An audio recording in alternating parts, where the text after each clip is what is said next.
My name's Johnny. I was in the woodworking program my freshman and sophomore year. I go to Havelock High School. I'm 16 years old, and I'm here to talk about the woodworking program with Mr. Shannon Daly. Hi, Johnny. So, start off with a couple questions. What are the most important safety skills students learn in woodworking? Well, I mean, obviously, we're working in a shop that has lots of power equipment and sharp edges and things like that. So, um, just learning how to make sure that you are keeping a margin of error where you're not going to get actually close to anything. So, making sure that everyone checks out on a machine before they use it. So they actually check out with me, learn all the skills that they need to.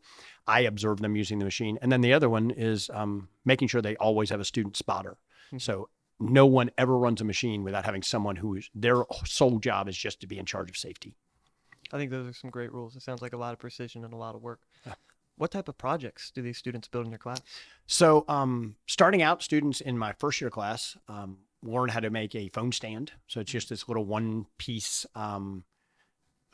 just a phone stand. It cantilevers the phone so that you can watch movies or you can, work on it, at your desk. It'll also hold an iPad. So the school provides iPads for the kids and it'll actually hold that as well. And then they start working on a box because a box really is the basis for everything that you do in woodworking. If you're building furniture, it's a succession of boxes that happen. And then my second year students actually start getting into actual cabinetry and furniture building and things like that, along with making some smaller products that they actually sell. Sounds really interesting and definitely something I was super interested in when I did. And I was wondering, how does woodworking help these students prepare for real life responsibilities and real world activities? Well, and being an inaugural member of the Ram Shop, you know that we actually run a business there at the class, and students have to do all the preparation for actually applying for a job.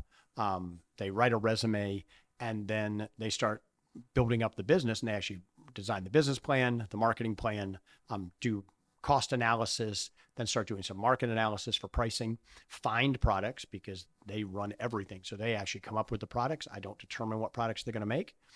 So doing a lot of market research and that kind of thing. So all of those things play into what you would do in an actual business setting. On top of that, then also creating marketing materials. So some students who are really good at woodworking are also really good at like building a Google site. And so getting a website together so that we can get our name out there to more people. We designed business cards that New Bern High School's print shop actually printed up for us. So just all the facets of actually running a business, even if it's not a woodworking business, but there's lots of opportunities in this area for woodworking as well. I definitely learned a lot in your class. It was the best class I've ever taken in my life. I learned Thanks, Johnny. so many things in that class, not even just woodworking. I learned math skills. I learned how to work with the team better. I learned how to manage my own responsibilities a lot better. I've managed to apply all of those things that I learned in that class to businesses that I'm starting by myself because of this class and to everything I do in my life. I appreciate that, So, Johnny. what are some tools and machines that we get to use in the shop? Okay, so students start out learning how to run a miter saw, a combination sander, so a disc and belt sander, and a drill press for that first project. Then we move on to actually learning how to run a saw stop table saw, which is really great because the saw stop is actually set up. If you were to touch the blade, the saw stop engages, the blade drops in 1,000th of a second away from your hands. It destroys the saw stop mechanism, but it's a whole lot better than actually suffering a really debilitating injury, which I happen to know about. Then they'll learn how to use a bandsaw. We start working with some of the more advanced and using some hand power tools and also just hand tools, learning how to chisel, learning how to shape wood, running the router tables. There's a whole lot of machines that they get a chance to use. And sometimes they even move into like wood turning using the lathe and making wooden bowls and things like that. So I definitely learned a lot of skills in woodworking.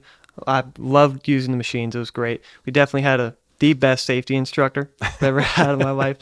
There was a few times that I did want to test out that saw stop. Thankfully, I had such a good teacher that I didn't do it. So what advice would you give to some students like myself in freshman year if you were talking to me?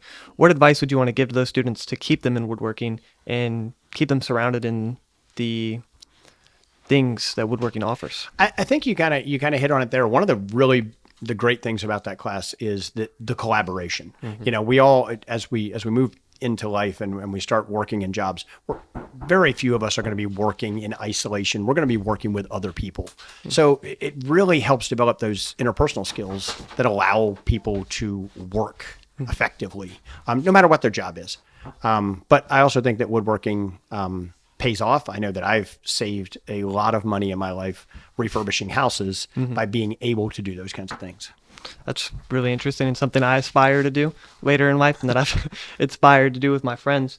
How does problem solving play a role in woodworking, and how do we learn about that in your class? Well, you know, the first project is actually you have to practice reverse engineering. So you take a template or a prototype of it, and you have to measure it out, figure out the steps that you would take to actually get there.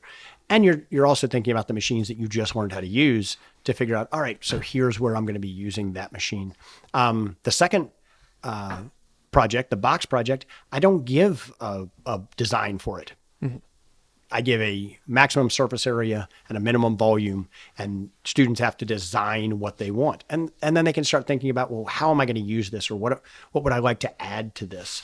And then, of course, obviously, with the Ram Shop, there's so much problem solving that's going on, trying to figure out, okay, how are we going to get products to market? Where are we going to get them to market? And how do we let people know that we've got them for market?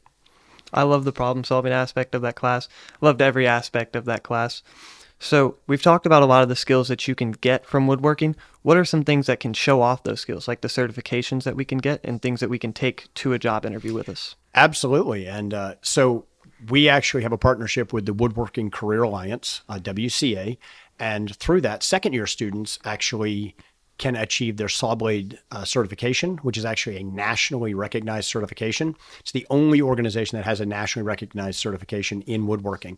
And then students, because they are then members of WCA, they can actually move on and get some other credentials. So if they start working in the industry, they count those hours, they count the skills, they demonstrate those skills, because all of those skills require a very, very precise practical demonstration to within 1/64th of an inch, which I know was intimidating for some of you guys, but you guys knocked it out of the park, and it was really great to see you be able to do that with such precision, like a professional. The other thing is that students in the first year actually gain their OSHA 10 construction certification, which once again, national credential, which then if they decide to go into construction, they've already got that. They can walk in with that on their resume, tell their boss, hey, I've already done my OSHA 10 certification. They might move on to an OSHA 30, but there's lots of opportunities for advancement through that class. I love the credentials in that class. It really made me want to aspire to get some things done. The first year I had it, we didn't have the best teacher until you came midway through, and you really lightened up the class and made me want to do those things. You made me want to get those certifications. You made me aspire to have those things on my resume and say, I can do this. I really love that about the class. What's your favorite thing to build?